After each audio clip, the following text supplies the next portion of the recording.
I haven't played it yet, but I do plan on playing it. I do wanna segue though, real quick, into the other thing that we've got in common, which is some of the vocals that you do. So, I was doing a little bit of I've obviously listened to Allegaeon many times, but I was doing a little bit of research on you directly, and it seems like you've got a pretty good background in both singing and screaming, and same is true for me as well. Did you take because I'm always interested, right? People who have some sort of formal education and then pull it into the metal world. Are you like a classically trained singer, or was it something like me where it was more like choirs and performances and plays and things like that? Definitely the latter. I mean, I took I did like choir and stuff growing up. And I did a little bit of that in high school as well, shifting gears kind of into the more classically developed styles of vocals. A little bit of opera, some like jazz, improv kind of stuff. So stuff that like really helped acquaint me with my voice and how the voice works and all that kind of stuff. I wouldn't go so far as to be like I'm classically trained kind of thing. Sure. Because it's not like I, had like my one vocal coach that like brought me up and taught me vocals and all that kind of stuff. Yeah.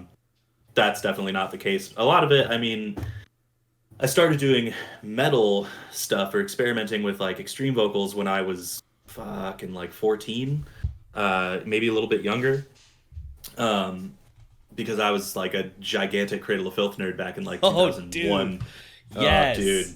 Yes. Giant Cradle of Filth nerd in like 2001 when I was 13, 14. So I started with that, doing a lot of like style mimicry and, just trying to like learn how the voice works in that way. And, from there, I think I joined my first metal band when I was like 15. No, when I was 14, yeah, my freshman year of high school. And then kind of stuck with those guys throughout different groups throughout my high school experience. And then, kind of moved on when I went to college. I moved up to Santa Cruz, California, where I did some stuff with this local band up there. A couple dudes that I had met through music classes. I was taking actually a fundamentals of music class to learn some theory. And I met my drummer for this like local band that I was in up there. And then through that, met the dudes in Son of Aurelius, who I started doing vocals for shortly thereafter. And then through my vocal performance on Under a Western Sun, caught Greg's attention from Allegaeon and started doing that. Fucking, yeah, neat stuff. But I guess the reason for that history lesson is that it's always been, I've always been constantly in it with like doing vocals for as far back as I can remember, especially with extreme vocals. So while I didn't have any classical training in the sense of like having a mentor, I've always done vocals in like the extreme style and have always been pushing myself to learn more and more styles and expand my vocal repertoire, like even to this day. So it's been a lot of fun. Yeah, growing.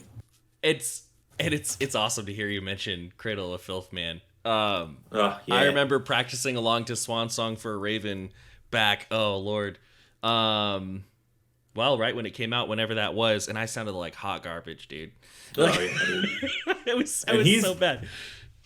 He is so not an easy vocalist to keep up with. Like, yeah, he is. His range is insane, and like the way he writes his lyrics and like constructs his phrasing. Oh yeah, is so hard. Like it's like fuck, man. Like this dude has this like degree from Oxford in English and literary arts, and just like applies it to his black metal vocals, and it's just like, God, dude. So doing his reading along with his lyrics, because that's something that I feel like a lot of extreme vocalists don't really take into consideration, because it's like, sure, yeah, like if you're not used to hearing that kind of vocals, or that kind of vocal performance, like the lyrics are sometimes hard to decipher. And even if you are, there's like certain genres, like, you know, brutal death metal and slam and shit, where like the lyrics are completely inconsequential. Right. But when you're, you know, trying to apply like proper singing technique to extreme vocals, and you're using like proper articulation and all that kind of shit, and like, you know, having timed breaths and, you know, dynamic breathing and all that kind of stuff, it's like, you know, it's difficult sometimes to keep up with other singers who have that style like locked in, who have all that, you know, professional approach to the way that they write. So yeah, with Danny Filth, singing along with him was brutal. It was especially as a younger up and coming vocalist. Yeah. Wait, shit, man. I do write the lyrics for Allegaeon for the past 2 albums. Greg actually had some lyrics written for Proponent for Sentience, a couple choruses and a couple verses on some of the songs. Gray Matter Mechanics and All Hail Science were a couple one of those. Proponent Part 3, I think he also had some stuff for. But other than that, I wrote all the lyrics for that record, and then I wrote 100% of lyrics for Apoptosis. So, yeah. I write all the lyrics. So yeah, you know, that's I feel like that's a lot more common in metal music. The vocalist being the person who writes the lyrics. I do want to circle back to one thing that you mentioned though, because it's actually something that's really interesting to me, and sometimes can, I wouldn't say get heated in like the metal vocalist community, but people can get pretty passionate about, which is like the level of intelligibility in vocals. And I've noticed, you know, listening to Allegaeon, you kind of tread that line. Like sometimes, and this might just be my trained ear, sometimes I'm like, oh, I know exactly what he's saying. And then other times it's a little less intelligible. Yeah, I don't know for you, but for me, like, of course I'll help people learn how to be as intelligible as possible if they want, but that's never been like a big concern of mine. You know, for me, I'm just like, how crazy can I sound? You know? Yeah. but your vocals are actually really interesting to me, and we can go more into detail about that. But do you intentionally try to like shoot for one of those, you know, more intelligibility, less intelligibility, or for you, is it just kind of like whatever the song needs? I'm always interested. It's totally catering to the song. I think that it's super important as a vocalist to work for the song and work for the dynamics that the music is presenting, rather than just being like, this is my style, I'm a vocalist, I only do these things over top of whatever fucking music that I'm doing. I totally agree. Because it's just common musical sense, you know what I mean? Like, I'm not gonna be fucking doing like tunnel vocal gutturals over like a ballad just because I'm good at them. You know what I mean? Like, I'm not, it's like, it's super goofy. So, you know, a lot of the like less intelligible parts that I do in Allegaeon, I mean, I do a lot more guttural, less intelligent or less intelligible shit in like Continuum, but that's because it's a more brutal band. You know what I mean? It's like, it's techy and heavy, and it that dynamic fits that style better. And when I do it with Allegaeon, it's usually because it like, you know, drops down, and like, you know, it'll be my more intelligible style, and then like the part will drop down, like in Metaphobia, for example, one of our more recent singles. So it's like, you know, there's a part where it's like kind of doing its thing, and then everything kind of like, you know, drops down a good, you know, couple octaves, and the riff gets super heavy. It's like way up higher on the neck, and I'm just like, you know, just fucking being gross about it, because that's what fits the song, you know what I mean? And it's definitely, you know, yeah, it's definitely, it's I work for the music, not the other way around. So based on that, I guess, you know, saying that you don't necessarily want to do brutal tunnels over everything, you wouldn't be interested in signing up for my down-tempo synthwave all-inhale cricket slam vocal project I was thinking about doing, huh? Look, man, you know, whatever makes you happy, whatever. I'm all about musical expression, you know, creative freedom, but pass. Hard pass. You know, that's okay. Right after I said it, I was like, that sounds terrible. But, you know, it's refreshing. Maybe refreshing is the wrong word, but it's cool to hear another vocalist talking about, you know, up until I don't know how recently, but there was, through the 80s and 90s and even into the 2000s, there was this idea that the vocalist was the front man, right? The vocalist was the band, and that's something I've never been a fan of, right? And so hearing you talk about how the vocalist is there to almost supplement the song in a way, I think is really fascinating to hear. In fact, I got kind of a hard lesson in that. Well, not a hard lesson, but I got kind of a lesson in that once. James Martin from the band Aegean, he flew out once to be on one of our albums, and I was like agonizing over what to do in a section of the song that he did, Lux, and it was so funny because he's such a nice dude, but he's kind of blunt. He says to me, he's like, well, I mean, you could shut up. And like, honestly, that was one of the best pieces of advice I ever got, which was just like, hey, just because you're the vocalist doesn't mean you always have to be making noise. And I've really 100%. I've taken that to heart. There are songs where I feel like I should do something, and that feel, like that pull, I recognize it, and I'm like, all right, that means it's time to stop doing my thing. Letting the song breathe is so important. Like, I cannot stress enough. I did an album in 2012, I want to say, for this band Inanimate Existence. And I did all the vocals for their second album, A Never Ending Cycle of Atonement.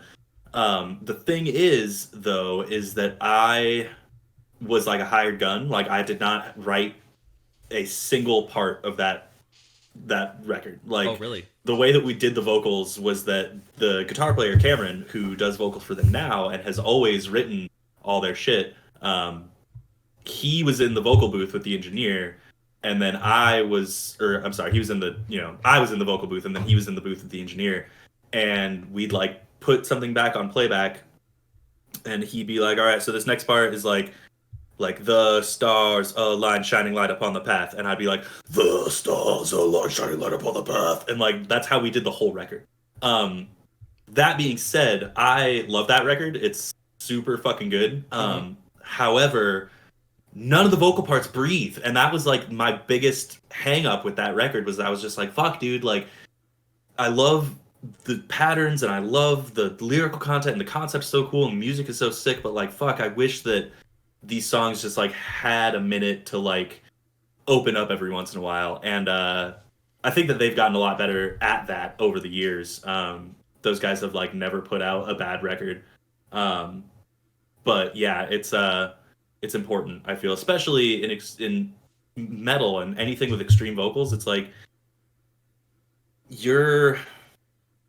you're the most abrasive, unlistenable part of the band as the vocalist. Good God, isn't that the truth? Isn't that and you're there for a reason, because that's what the style needs. You know what I mean? That's what metal music is all about. Is that that abrasive, aggressive, and but that being said, it's it can be overkill sometimes, even for people who enjoy that that kind of release or that aesthetic when they're listening to music. That kind of audible dynamic, even if that's what they're looking for and that's what they like, too much of a good thing. You know what I mean? I can't eat mac and cheese 3 meals a day every day as much as I would fucking love to, because it's too much of a good thing. And I feel like vocalists who don't let the song breathe, too much of a good thing. Too much of a good thing. Yeah, no, I totally agree with that. I love metal vocals, right? That's pretty clear. But for me, I've actually used a similar analogy, but instead of mac and cheese, hot sauce, sriracha or Tabasco. It's one of the best things ever, but you wouldn't eat a bowl of sriracha, right? Yeah. that would be a way too much. And it looks like we've got some people in the chat who have had similar experiences with band members wanting to just overbear a song with vocals. Yeah. Now, one question I had for you, honestly, because it's one of the most common questions I get. I'm sure you get a lot of stuff in your inbox. I get a lot of stuff in my inbox, and honestly, it's one of the most fun things about being involved in music. And one of the most common questions I get is somebody sending me a music video, and they say, "Is this guy false chord or vocal fry?" And it's a very common question.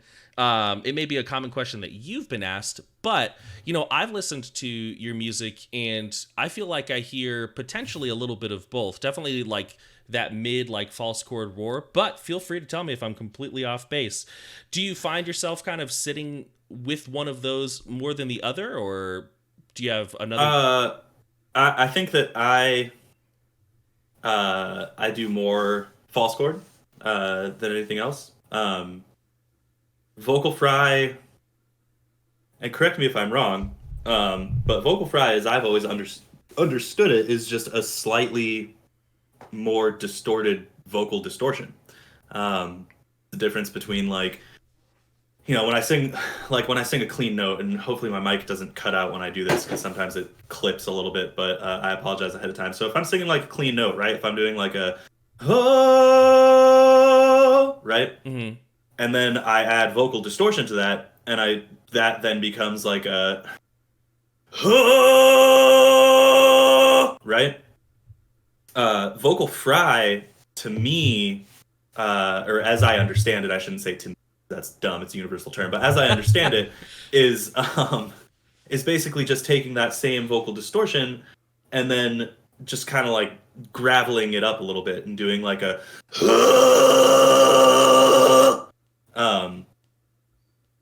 with me, what I generally tend to do is take because my screams are a lot less tonal than what I just did. Sure. In the way that I record them. So what I usually do is I just take, backtracking to that first style, that vocal distortion, and just kind of lower it note wise until I get into like false chord territory. So, for example, I'll go oh, oh, oh, oh, like death growl land. Yeah. And that's kind of how I approach it, at least when I'm teaching. That's how I approach it with my students, is I'm like, look, this is kind of the step-by-step, achieving this sound from having a clean vocal tone and understanding, breathing and resonance and articulation, all that shit. Having a clean vocal tone and then turning it into an extreme vocal tone, that's kind of the process that I go over. So short answer, false chord, because that's kind of where I end up.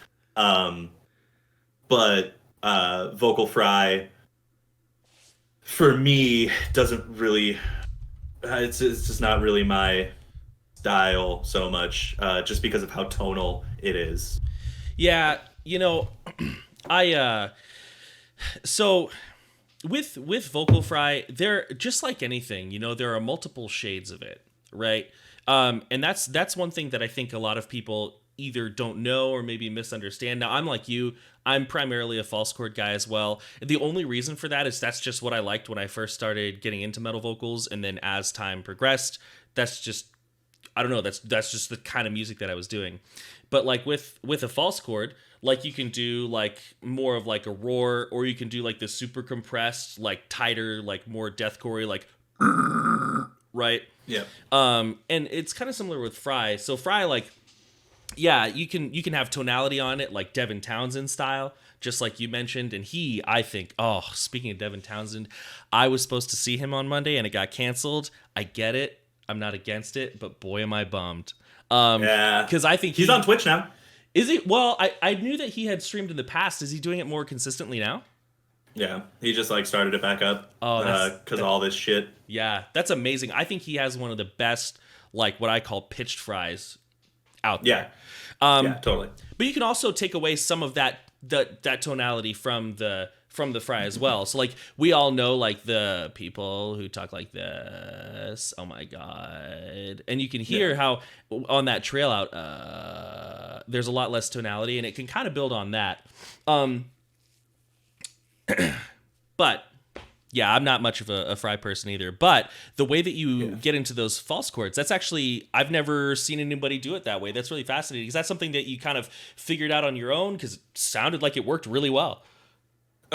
Sort of. It's something that like I had to think a lot, because it's the kind of thing where it's like I'm a jump to the solution kind of person. Like even with like math, you know what I mean? It's like Yeah. I hate fucking showing my work if I know how to just get to the answer.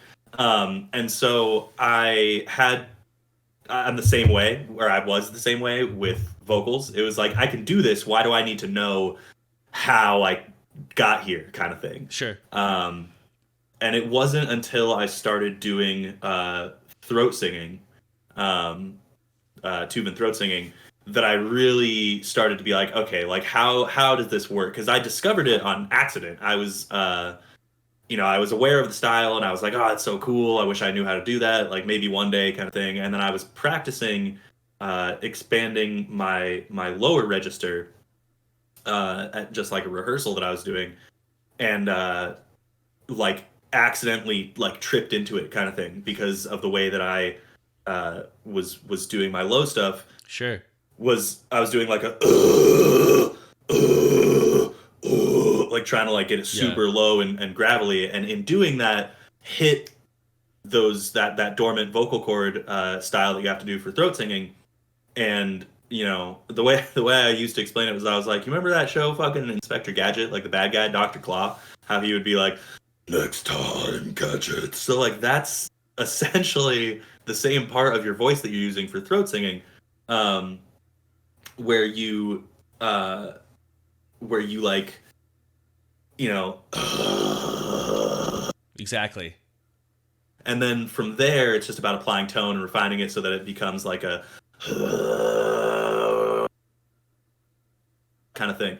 But when I first learned how to do that, I was like, what the fuck? Like, that doesn't even make sense. Like, how do I do this? Like, and it was from there that I really started being like, okay, like I need to start dissecting how I approach vocal performance and all that kind of stuff, because I had already had a really deep understanding of all that kind of stuff with clean singing, with like traditional, I knew a lot about, how the three major points of singing, being, breathing, resonance, and articulation, all kind of like feed off of each other. Right. And like I understood that, like, there's certain sensations you have to memorize and all that kind of stuff. But I never really applied that method of thinking to extreme vocals until I like stumbled into throat singing, and then kind of like, brought the lens back to kind of look at all of the different vocal styles that I do and how I achieve those different sounds. So, so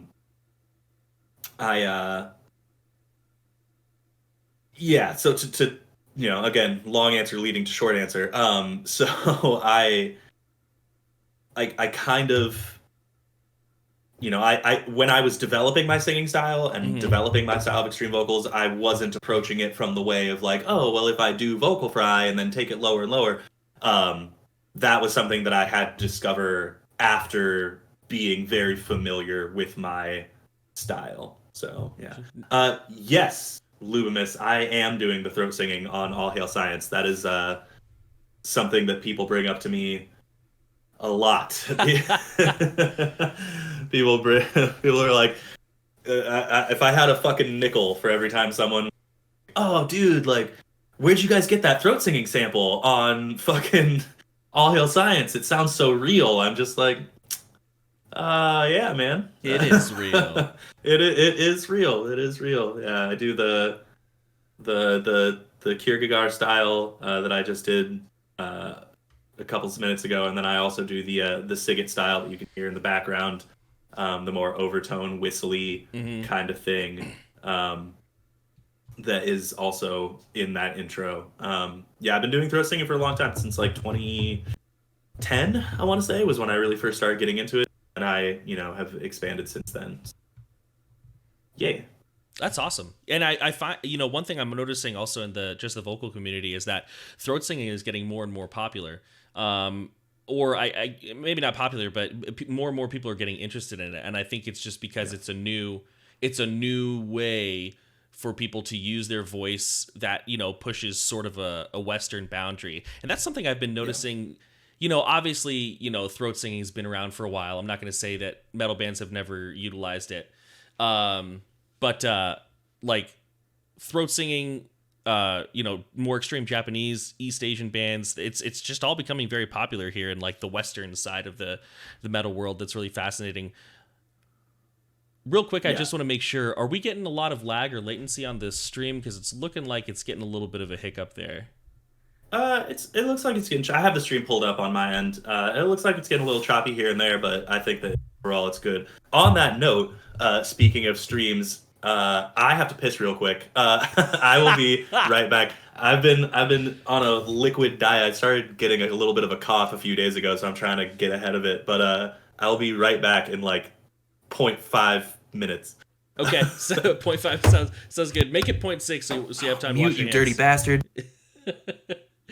All right, it looks like it was just my system. All right, so one thing I wanted to ask about. This is kind of like because I know, well, I just found out that you took students as well, like I do, but I suspected as much because you and I were both in a Facebook thread about diaphragm control and things like that. And when I read your answer, I was like, I think this guy's speaking like a teacher. So one just kind of one teacher to teacher question I have for you is, what are some, or I guess I should start with, do you find that when you get a new student, there's a lot of misconception that you have to train out of them? And what are some of those common misconceptions that you run into? Because a lot of the people, I know that you've brought some people over from your stream, which I greatly appreciate, but a lot of the people, here, they're from the Facebook community that I put up.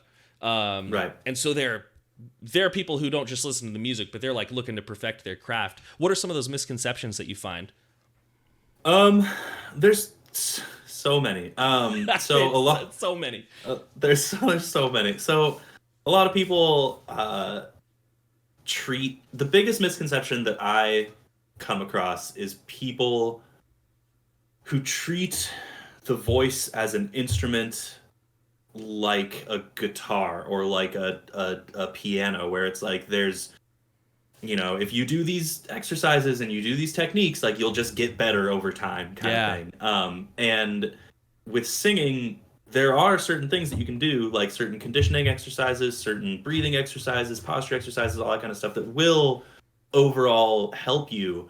But it's like it's so much more dependent on you and your familiarity with your voice and your ability to memorize sensations and your ability to put those things into practice. And that's something that I have to address with students a lot, is like managing your expectations as a singer. Like if you're a totally tone deaf person, like you can still sing and you can still learn proper technique, but like, are you ever going to sound like fucking Cher? Like, no. Like, there's certain things, that are inherent about, the body and how, different parts of the body interact with each other and all that kind of stuff. Like if someone approaches me and is like, yeah, I had lung cancer and one of my lungs is removed, but I want to sing opera, I'm going to be like, well, fucking go for it. But like, it's going to take a lot longer for you than it would for anyone else. Like the misconception that like the voice is somehow detached from the body as an instrument is something that I have to address with students a lot. Because people will be like, oh, well, I'm trying this thing, why isn't this working?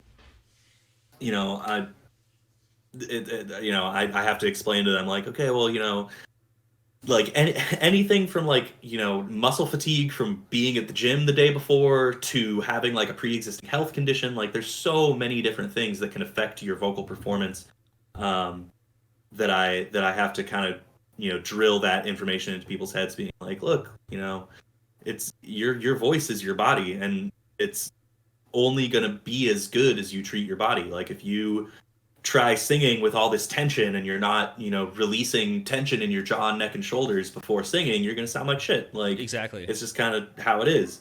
So that's a misconception that a lot of people approach me with, being like, why can't I just sing under any set of conditions? And it's because your voice is a part of your body. Yeah.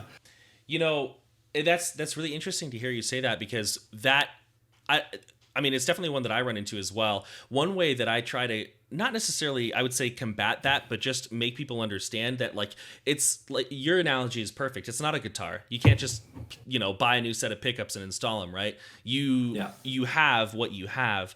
Is I really introduce a lot of body awareness into my lessons. So, like, sometimes what we'll do is we'll spend 20 or 30 minutes, sometimes multiple lessons, just on what it feels like right before you go into the false chord. Not what the false chord itself sounds like, but what it feels like in the throat.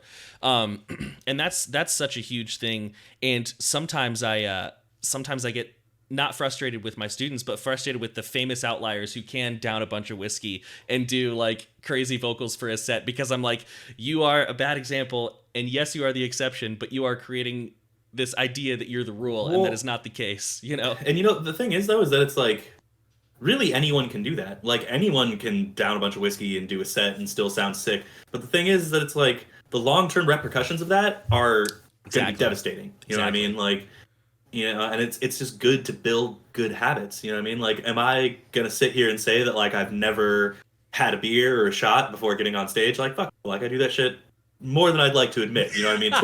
Tour is fucking stressful. So, yeah. Every once in a while. But it's the kind of thing where it's like, in building good habits, like, you need to be aware of that kind of shit and what it's going to do to your voice. I just saw someone in the chat say, I find that after a shower, it's easier to unlock my voice, and that is because of the humidity in the air when you take a shower. So I actually bring, I don't think it's within reach of me right now, but I have this little personal humidifier that I bring on tour for vocal care, and it's just like, it's got like a little face mask kind of thing, and then a basin, and then you turn it on and it kind of brings steam up into the chamber for you to breathe in. Dude, I've always wanted to try one of those. I've seen those, and I'm always so skeptical of like voice gadgets and voice. Like, oh, suck on this little mint and it'll make you an amazing singer. But that, like, I can see how that would work. Tell me about it. So, I mean, those things are cool. The humidifier thing. Before I go into that, let me expressly state that I use that kind of thing for post-performance vocal care. I think that people who are like, oh, I do this before I sing, or I do this before I sing, or I do this before I sing, like, wrong. Like, if you are depending on a handicap to make you more confident, or you are depending on a handicap to make you feel like you sound better, you are going about it 100% the wrong way. Man. Like, if you like you need to be able to execute your vocal style and vocal performance with confidence on fucking, room temperature water and proper warm-ups. Like, and yeah, the whole like, I drink milk before I do gutturals because it makes them sound gross. Like, yeah, it does. But, like, are you always going to have fucking a carton of milk when you're on tour? Like, no. Exactly. You're not. Like, yes. Like, the whole, like, oh, I drink hot tea with lemon and honey before I sing. I'm just like, you are an idiot. Like, you are incurring irreparable damage to your vocal cords by loosening them up with hot liquid and then fucking screaming. Like, you are gonna fucking tear your esophagus, like, or tear your trachea. Like, it's fucking, it's all those things, those handicaps, as I call them, are so completely unnecessary. So that being said, humidifier, I use it after I sing. I use it for post-performance vocal care, because it helps ease and soothe the vocal cords. Sure. After I've been using them for 60 minutes. So, yeah. But they're great. They're awesome. Yeah, and I am so, like, man, we're vibing right now. We're vibing. Yeah. Because that is one of my biggest pet peeves, my biggest vocal pet peeves. And also, I think one of the hardest things to describe is that, like, no, it's not bad to drink tea before you do a set, like go for it if you want, but like that is not the defining factor. That's not the solution. The solution is confidence, body awareness, muscle memory, proper understanding of technique, anatomical knowledge, those sorts of things that you get from that. And so it's good to hear you say that, man, because you know, I think although I will say that I understand and empathize with certain people who, you know, they're looking for something that in the back of their mind is like some sort of miracle fix or miracle cure, because hard work and practice and all that, that's hard, man. Like the thing about it is people like you and me, like we've been doing this for a while and we had to push through a lot of sounding like shit to get to where we could sound good. So I understand the mindset, but I do agree with you. I do agree with you. Someone in chat brought up something interesting. They said, "Is there Glicknack?" Said, "Is there any validity to the old myth of drinking honey to help soothe the throat before performances? Logically speaking, it doesn't touch your vocal cords, so why do so many people swear by it?" Good question. So really, what it does? So your voice isn't just your vocal cords. Your sinuses have a huge part in your voice. Your soft palate, particularly, and raising and lowering your soft palate consciously while singing. There's this thing called the pinch test that I go over when I'm teaching about how if your soft palate is raised into the proper position, you know, right? So if I'm talking and I pinch my nose, it becomes very nasally. There's all kinds of, you know, it sounds like cold, and that's because my air is being channeled through both parts of my resonance chamber. But if I'm singing and I have, you know, my soft palate in the raised position, when I pinch my nose, there's no difference in the tonality. It doesn't become nasally, and that's because I am keeping my soft palate in the proper position. That being said, your soft palate is a mucous membrane.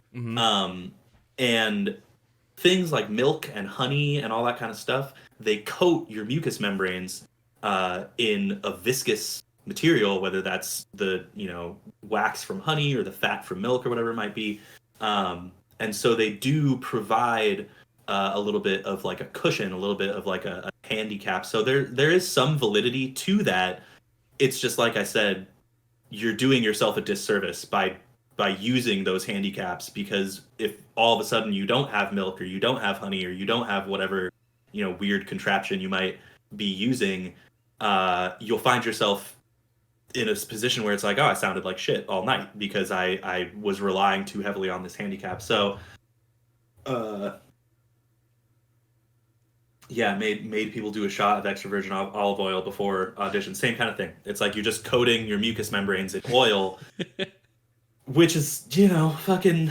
It's like I said. There's validity to it. It's just not recommended. You're doing yourself a huge disservice. You know, I gotta say, I wonder if that chorale teacher just liked watching people squirm drinking olive oil. Just fucking, fucking trolling her students. Just like Gotcha, fool. Yeah, no, I kind of wonder that. And Glicknack, you're so welcome.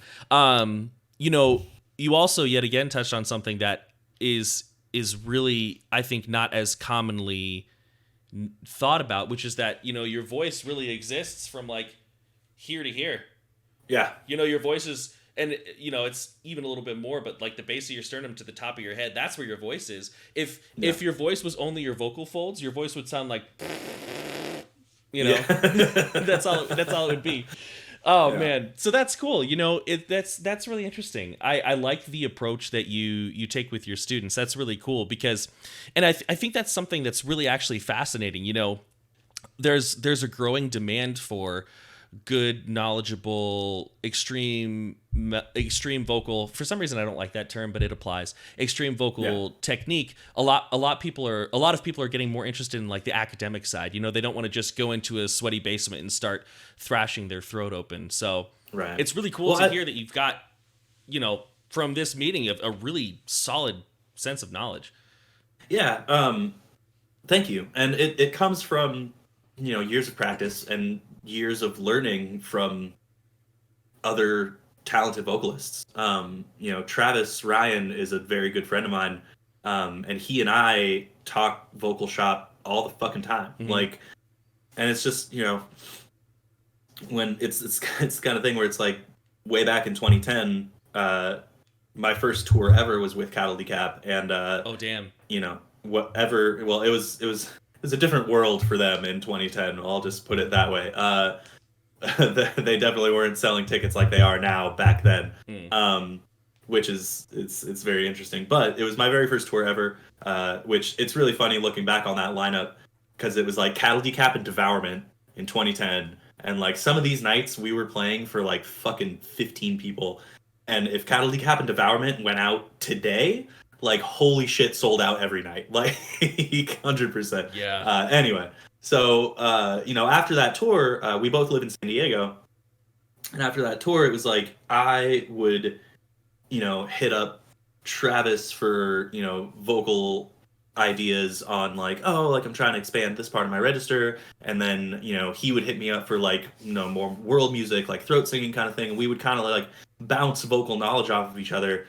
And that method of discourse with other vocalists is so valuable. Yeah. Like, there's a lot of vocalists who I feel like get so contained within their own style and trying to like develop their own, you know, like just like perfect their thing, that they kind of put on these like blinders and, you know, never ask other people for help or ask other people for insight. The thread that we were both on the other day, Michael is another person who I love talking vocal shop with him because we have such totally different approaches to how we do our vocals and how we look at vocal performance. And it's just interesting, you know what I mean? If it's not helpful, I'll rephrase that. If it's not helpful for vocal execution, it's helpful for creativity. Right. And how to approach something in a different way, how to cast a different light on a certain type of vocals. Because you can take that and run with it in so many different creative directions. So yeah, it's important, I think, to have discourse with your peers, especially with something like vocals. I totally agree. And, you know, that's one of the coolest things that I've come across in, like, you know, doing the YouTube channel and starting the Facebook community page is that, you know, there are many different ways to do certain vocalizations, and you learn just through that discourse that there are different ways. It looks like we have a false chord question here, and that's our wheelhouse. That's our wheelhouse. So let's talk about it. Final Fantasy X Pones. Sorry, Final Fantasy IX is a little bit better. Boom, got him. With false chord, me and a friend learned the rough sigh technique. Yeah, that's a common one. My rough sigh and therefore false chord bass came from lower in my throat, and his came from a much higher position. Both do sound good, but I've been transitioning to the higher position because it feels easier and safer. Okay. I've got an answer for that, but Riley, you're our guest today. You wanna jump on that one? Sorry, let me I was reading other stuff while Oh, that's okay. With false chord with me and a friend learned the rough sigh. Okay, yeah. My rough sigh came from lower in my throat and his came from a much higher position. I mean, that's honestly, that's just note. That's just pitch. That's not really a technique thing. That's just where you're pitching it. Your lower pitch for a rough sigh is going to be in more of like a throaty part, because when you execute lower notes, you're using a more throaty glottal method of attack. Mm-hmm. When you're doing higher stuff, you know, and you do like a rough sigh that's like, it's going to be coming from like a more throaty area versus like a which is going to be a much, you know, lower sensation. So it honestly sounds like you guys are both unique. It just sounds like you're pitching it differently, which is fine based off of, you know, who has what range and who falls into what, you know, type of singer. But yeah, sorry, let me read the rest of this question. Both do sound good, but I've been transitioning to the higher position because it feels easier and safer. Oftentimes, higher notes feel more comfortable. That's why there's so many tenors in the world, because it feels more natural when you're speaking. You're speaking in generally a higher range. uh, versus a low, like very few people naturally speak as baritone. And so when you're it makes sense that when you're pitching it a little higher, that it's more comfortable, because that's probably just where your voice more naturally resides, is in that range. Yeah, and that is, I think, something that a lot of people don't necessarily think about. Lubus, let us know if the audio doesn't come back on for you. I'm still getting input on my end, so it might be on your end. But if you continue to have problems, let us know. We'll check it out. Now, another thing, kind of building on what you said, I don't really have anything to. I mean, you're 100% on your game. The only one thing I would bring up is that there's also a slight misconception on the fact that when we do screams, we're not going to feel anything in our throat. Yeah. That's one thing that and I've been guilty of this before, where I'm speaking more figuratively and I'm like, I feel it all up here, meaning I feel like 80 to 90% of it up here. And then people, they take that all and they take it literally. So I've recently changed the way that I speak and teach to talking about ratios, because the fact of the matter is, right. on like a guttural, like my laryngopharynx is definitely resonating, right? Yeah. But it's not painful. Right. Now I really want to check in with you here, Riley, real quick, because I know that we'd booked about an hour for this, and we're coming up onto time. I don't want to take up too much of your valuable time. Dude, I'm all good to go. This is a fun conversation. So cool. Good. Don't worry about that. I mean, if you have to cut off or shut down or whatever, that's totally cool. But I'm good to go for a while. No, I'm totally fine as well. I've got another probably 15, 20 minutes, and I do want to talk to you a little bit. I mean, we've been talking vocal shop like you talked about, and that's cool that you're friends with Travis Ryan. Someday I'm going to pick his brain. I'm going to find him. I'm going to say, hey, actually, I probably won't. But he has a very non-conventional approach to vocals. Someone actually mentioned in a comment about how he approaches vocals by just like wanting to try new things, and that's pretty much what he does. He doesn't approach it from like a very methodical, I shouldn't say methodical, because what he does is very methodical, but from like a knowledge-based traditional method of expanding vocal techniques and vocal ranges. He's just so familiar with his voice from having done it for so long that he's just like, what if I did this thing that I do and combined it with this thing that I do? Stick and my tongue out to the side. Yeah, fucking, which is really funny that that's how he does. Because, okay, so it's fucking trade secret time. Doing tunnel vocals, or zombie vocals, or whatever the fuck you want to call them, alien vocals, is literally, can be accomplished by placing your tongue in just about any position that creates a supplemental resonance chamber in your head. Exactly. So I've heard some people be like, oh, I place my tongue like way back. Ha. And I'm like, okay. And then, Travis does the like sideways tongue thing. And then I personally just fucking rest my tongue against my lower gum ridge, kind of like this. But like, that's literally all you have to do. Is keep in mind that it doesn't matter. There's no one set way to create that sound. Exactly right. You just have to create a supplemental resonance chamber in your vocal apparatus, and usually by doing that, is, by you manipulating your tongue to create something that takes a regular resting tongue position of like, and then creates that resonance chamber so that you're like, and that's literally it. That's the fucking easiest thing to do. In the community page that we have, I always tell people, as a baseline, start here, with the tongue and the back of the teeth. And I've told people this before. I say, but the inside of your head is different than the inside of my head. So play around with that tongue placement. With me, the thing that I've found to be the most successful is I actually take my tongue and turn it into like the typical like taco shape. Yeah. And then I tuck the sides inside of my teeth on the top. Yeah. And then I tuck my tongue like that.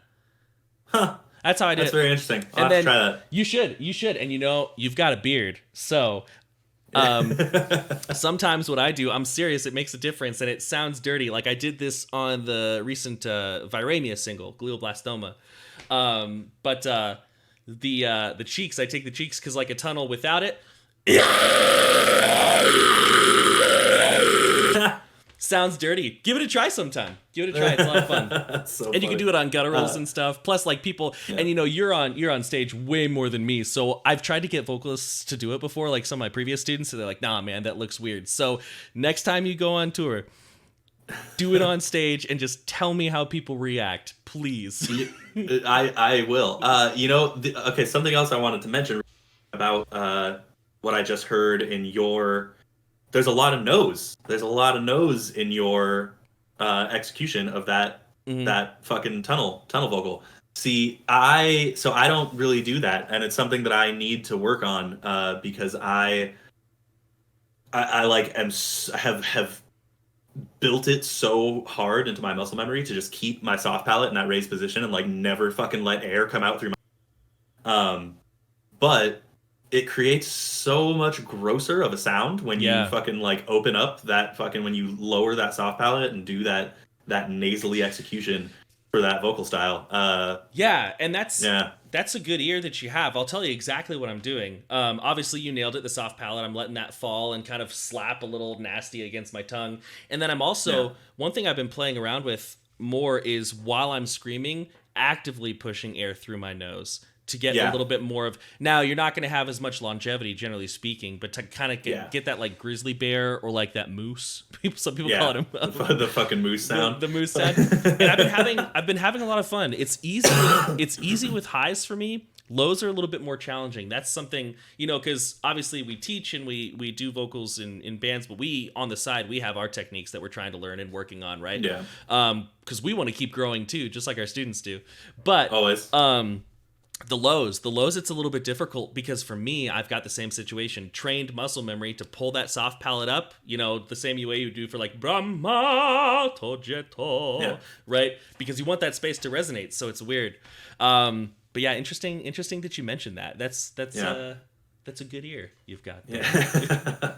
Sorry, I lost track of what we were talking about. I was just kind of something.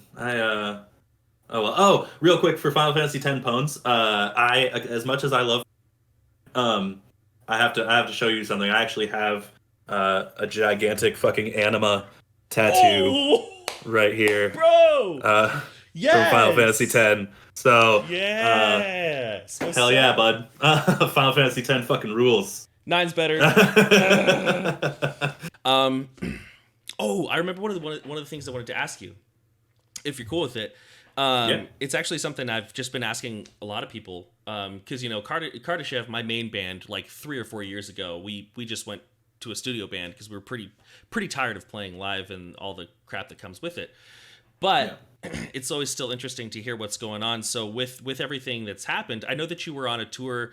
I believe it was the end of last year with Inferior Paladin. Yeah.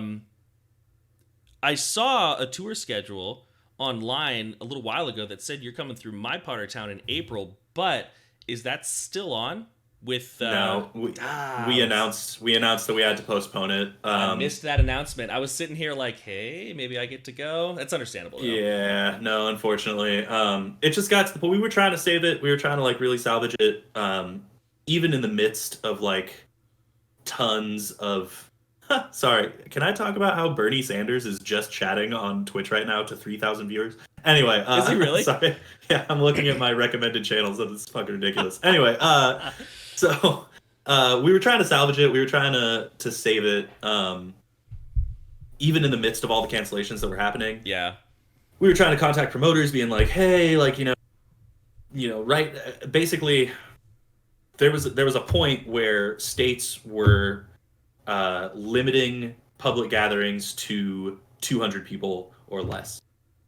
And we were expecting more than that every night in ticket sales. So what we were doing was contacting promoters being like, hey, like we can renegotiate nightly pay if we have to, to accommodate these, these guidelines. Can we cut off ticket sales at like 100, between 150 to 170 people, depending on how many staff you guys have? Like, can we make it so that the shows can still happen, but within like days of those announcements being made, all of a sudden it was down to like 50 people and then like 10 people and then, stay at home orders and all this kind of shit. And it was like, dude, like we can't, not only for like it being like the good human thing to do of like limiting exposure to all these areas, but from a business perspective, it was like, dude, like we can't afford to go out and potentially play to 15 people, with this package kind of thing. So it just died on the vine, unfortunately, because of this whole situation. And now, you're looking at, it's like there's no shows anywhere. Like, what really did it also was like bars and venues closing, like full on like venue closures, being like, yeah, we're closing our doors. We're not hosting any 3 months kind of thing. So, unfortunately we have to postpone it, but it'll come back. Hopefully all the bands will be available and we can just do the same package as was advertised. But had to postpone it. I predict that tours, and I have no way of knowing, but I predict that tours are going to go back on pretty easily, because not everybody in bands, but a lot of people in bands, that's their sole or main source of income, and it's not very steady or reliable. So once the suggested, or in some parts of the world forced quarantines are lifted, I'm assuming bands are going to be like, I'm ready, get me on the road, I gotta sell some merch. I think that's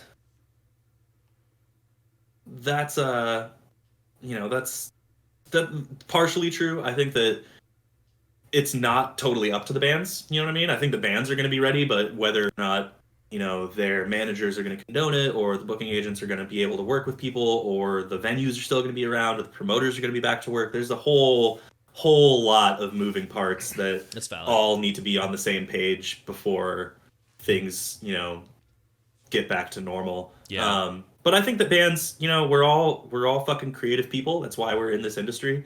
And I think that applying that creativity to stuff other than music, applying it to viral marketing and like live stream performances and stuff, I think that it's really, really cool to see all these bands shifting gears, you know what I mean? And working with what we've got and accommodating, the situation, because it's helping everyone grow. You know what I mean? It's helping us all grow as creatives and as business people, and it's just an overall good thing. Blessing in disguise. Trying to look at it as a silver lining. It's like, to be on tour, but since we can't do that, it's either it's shit or get off the pot time. You know what I mean? And I think that tons of bands are shitting, which is awesome. So it's super cool to see. Walt Shipman actually brings up something that I have thought myself, very interesting. Allegiant and Rivers of Nile. Okay, so do you say Nile or Nihil? Because I say Nile, but I don't know. Okay, that's Nile, what I say too.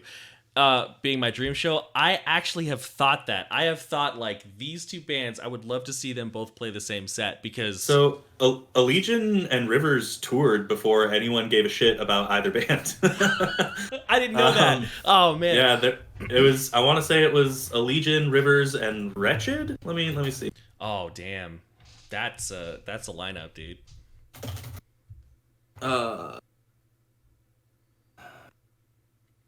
I don't know if I can even find. Yeah, Wretched, Abiotic, and it was Wretched, Abiotic, Allegiant, and Nile 13. Dude, that's awesome. Yep. That is sick. And that would be that would be a techie, shreddy show. That would be fun to see.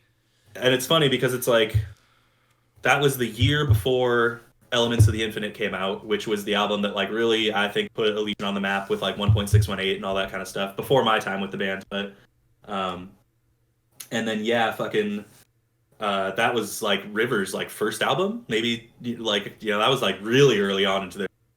So it's super funny that it's like because I've heard that a lot. People being like, "Oh, sick," and it would be like, "Bro, we did the thing." But I would love to go back out with them guys, because they're fucking awesome. They're super fucking nice guys. We did tour with them recently, but it was just 5 dates in Australia.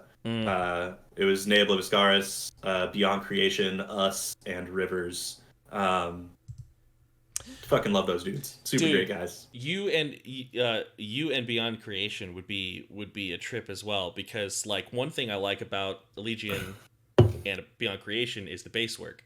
Like the bass is definitely not spending the whole song sitting about back there playing root notes, you know? Like it is crazy. It's all over the place. So that would be a really cool set to see. Do we have any questions that we want to jump over real quick? I've been kind of scanning the chat. Do you see anything that you want to jump on? Not. I mean, thank you, Spectral. Spectral was like, shame on me for sleeping on your band. Checked out Metaphobia, and I loved it. Thank you very much. Dude, check out. Yeah, we made a fan. Check out the most recent album, and I'm not just saying this. It's really good. Apoptosis on Spotify or on YouTube or whatever. Check it out.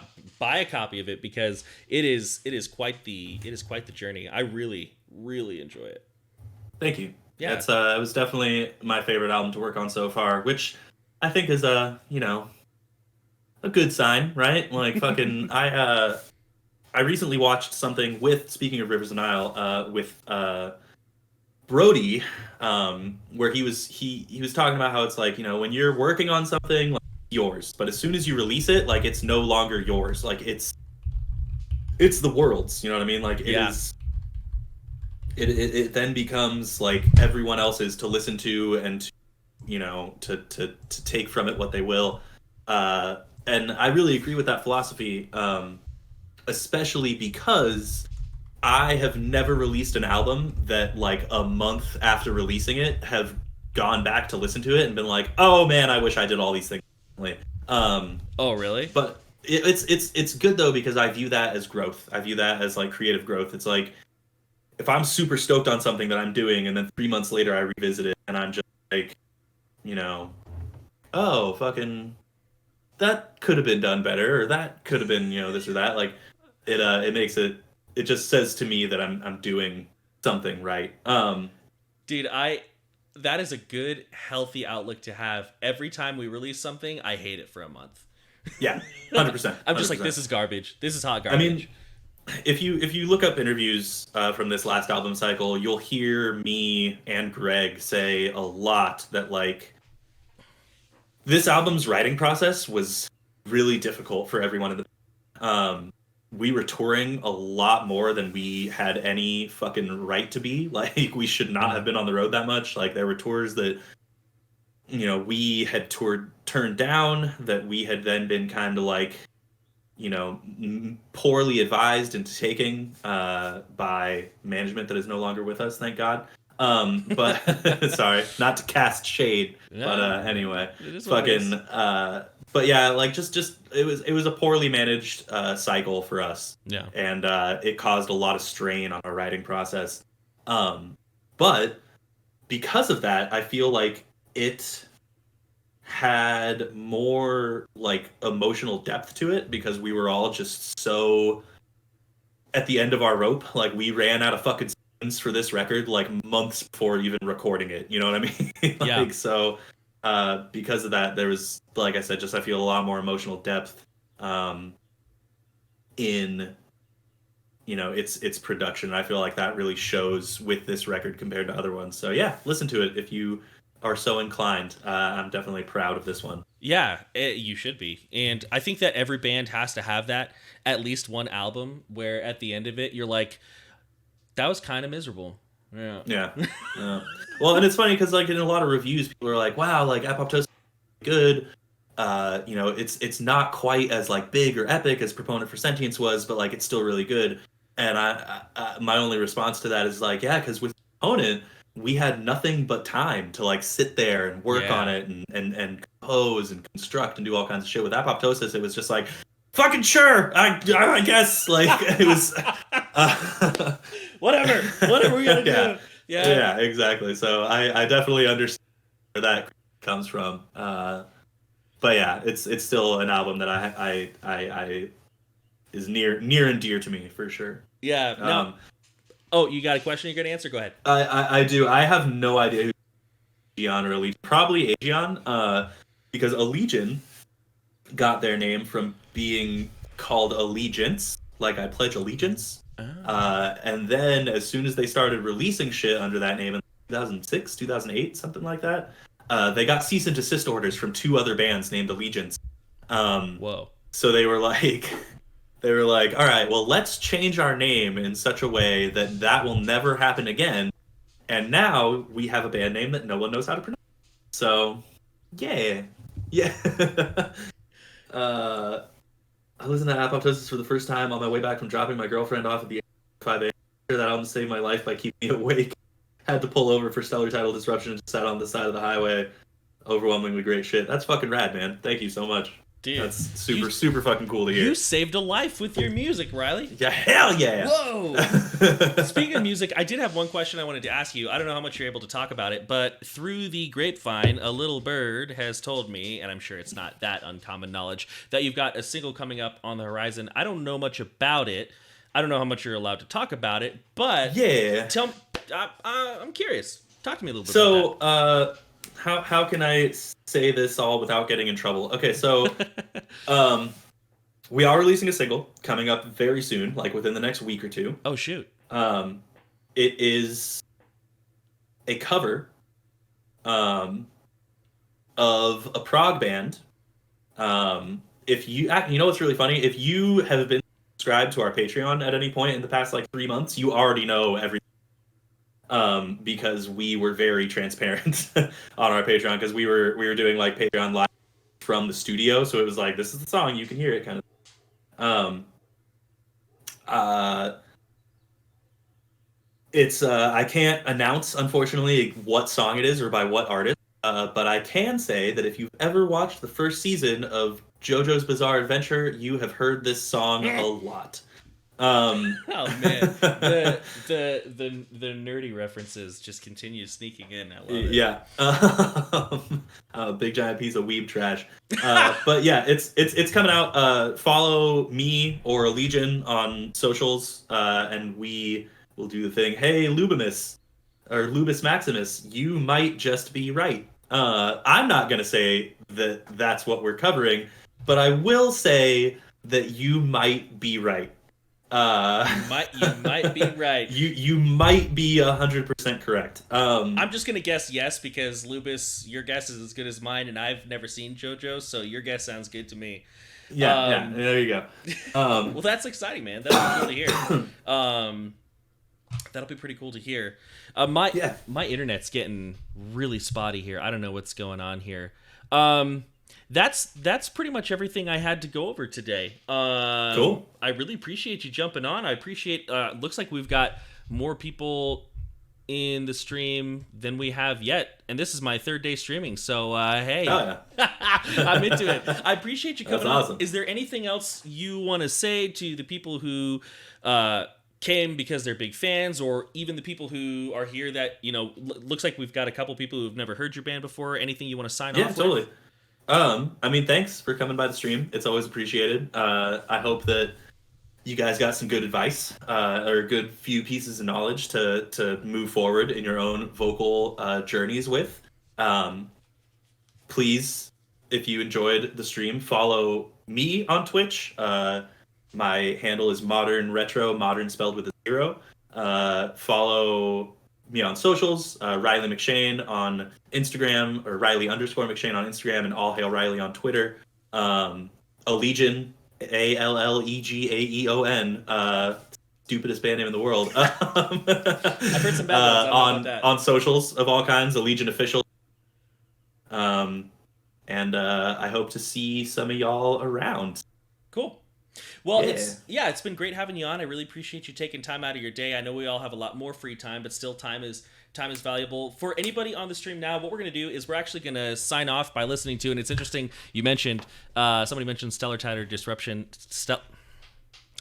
I speak English, I promise. Stellar Title Disruption. I'm just going to throw that up on screen. You can all listen to it. That's how we're going to sign off today. But, as always, because we have to have a sign off, many thanks. Much love. I'm out.